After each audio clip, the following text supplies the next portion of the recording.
ऐसा माना जाता है कि दैत्यों को मारने के लिए भद्रा गर्दभ यानी गधा के रूप और लंबे पूंछ और 3 पैर युक्त उत्पन्न हुई थी।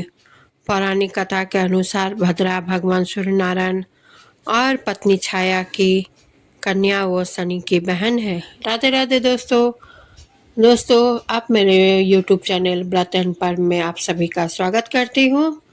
दोस्तों आज मैं लेकर आई हूँ भद्रा कौन है और भद्रा लगने से क्यों लोग कोई शुभ काम नहीं करते और भद्रा मतलब कि अभी मैंने बताया सूर्य और छाया की पत्नी है, लेकिन इस तरह से वो कृष्ण की पत्नी कैसे हुई ये सब सभी जानते हैं।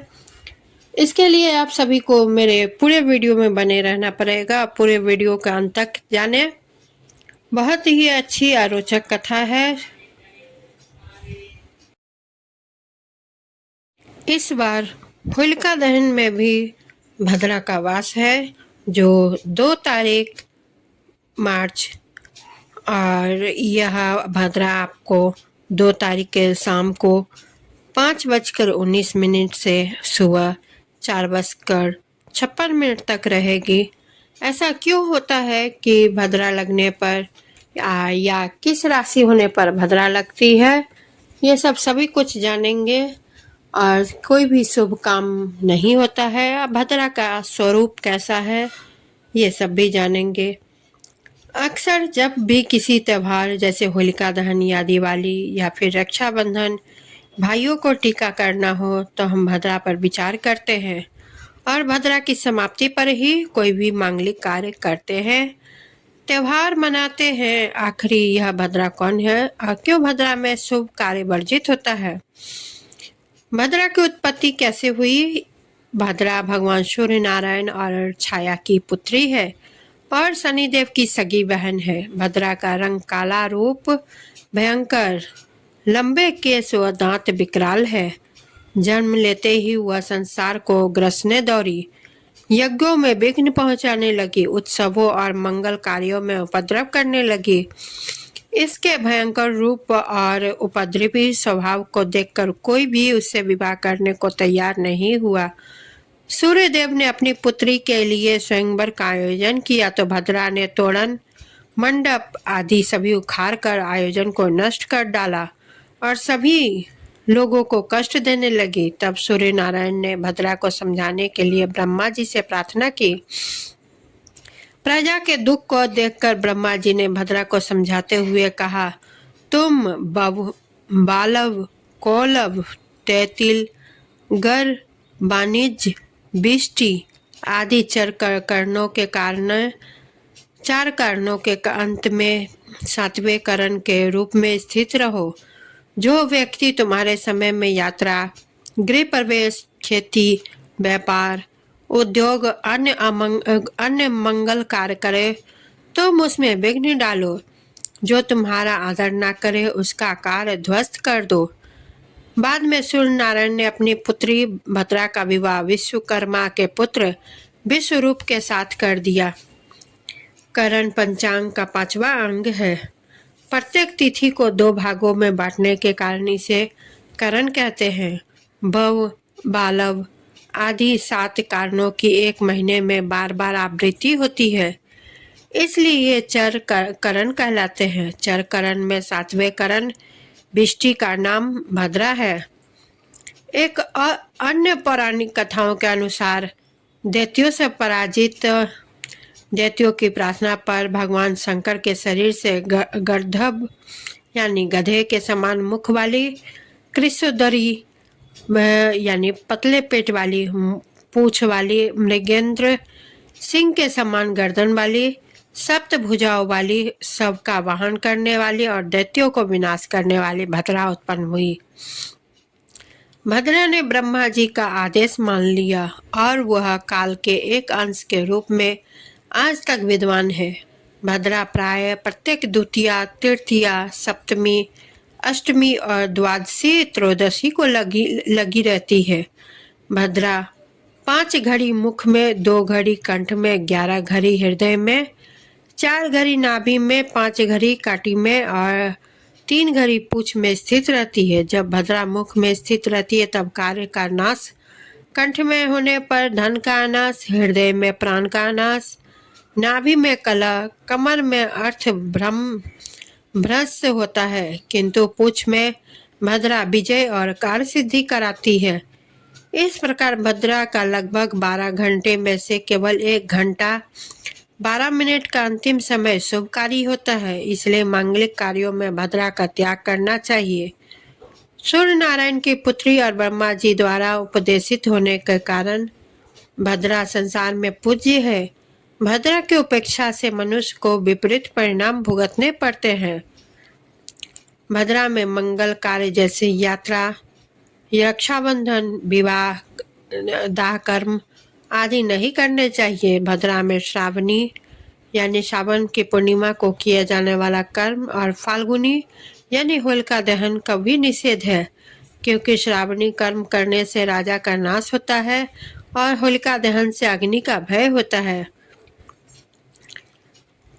घोड़ा, भैंस आदि को खरीदना बध बंधन, विष, अग्नि, अस्त्र छेदन व उच्चाटनादि कार्य भद्रा में करने से सिद्ध होते हैं।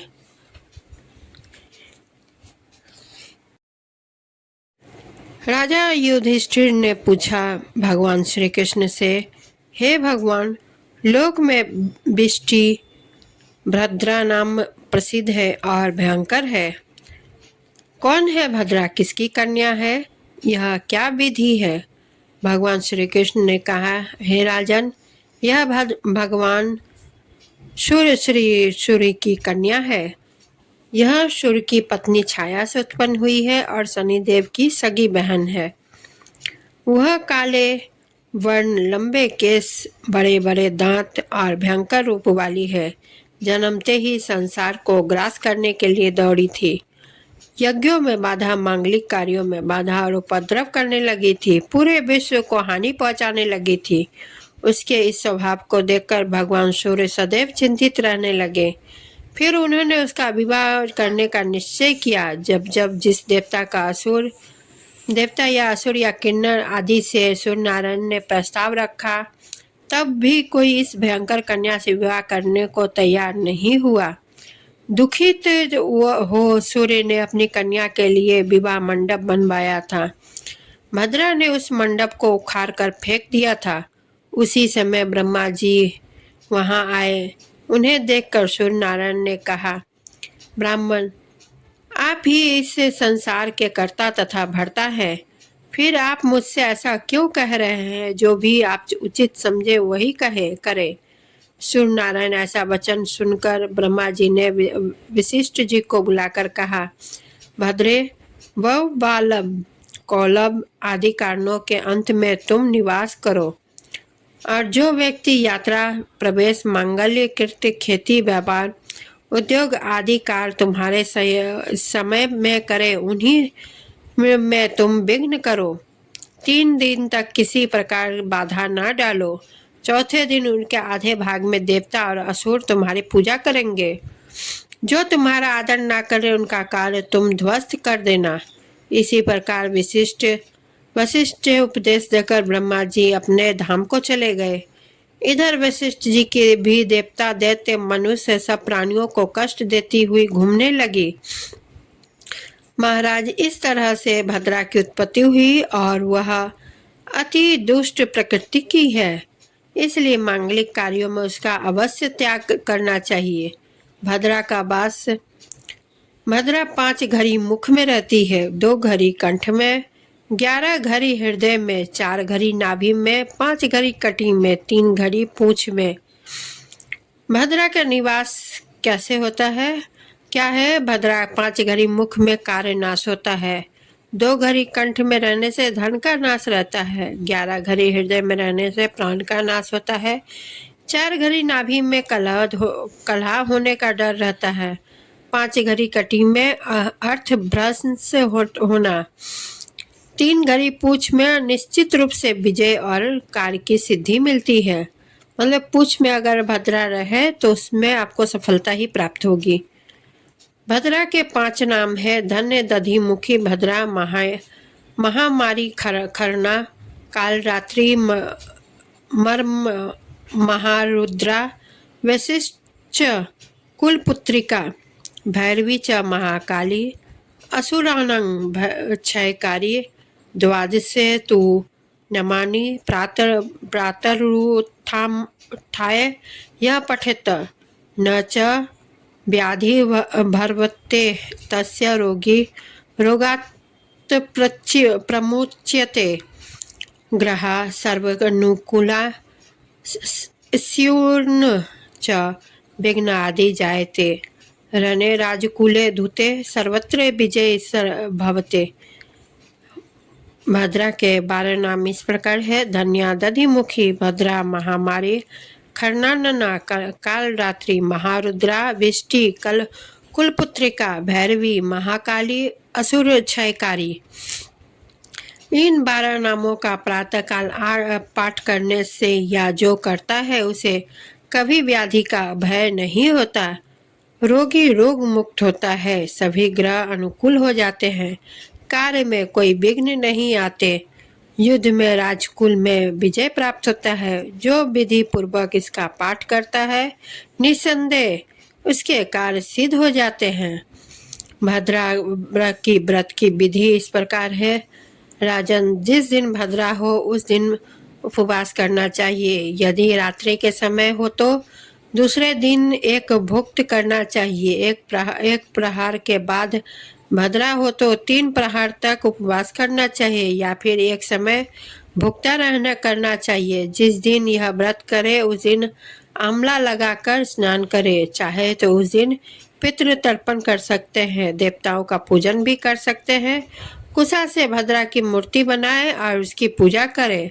उसके बाद भद्रा के 12 नामों से 108 बार यज्ञ करना चाहिए। यज्ञ के लिए सफेद तिल घी पायस गोमय आदि का प्रयोग करना चाहिए। फिर पूजा के अंत में प्रार्थना करना चाहिए और ऐसा करने से भद्रा प्रसन्न होती है। जब भद्रा का विवाह विश्वकर्मा के पुत्र से हो गया था तो ऐसा क्यों कहा जाता है कि भद्रा कृष्ण की 8वीं पत्नी के रूप में जाना जाता है। दोस्तों, ये सब जानने के लिए मैं अगले वीडियो में आप सभी से फिर से उपस्थित होंगी और ये कथा यहीं समाप्त होती है क्योंकि बहुत लंबी वीडियो हो जाएगी। और इसी के साथ मैं आप लोगों से विदा लेना चाहती हूँ और आप लोगों से विनम्र निवेदन है कि मेरे वीडियो को लाइक करें, शेयर करें और वीडियो कैसी लगी कमेंट करें, चैनल को सब्सक्राइब करें। और इसी के साथ मैं विदा लेती हूँ।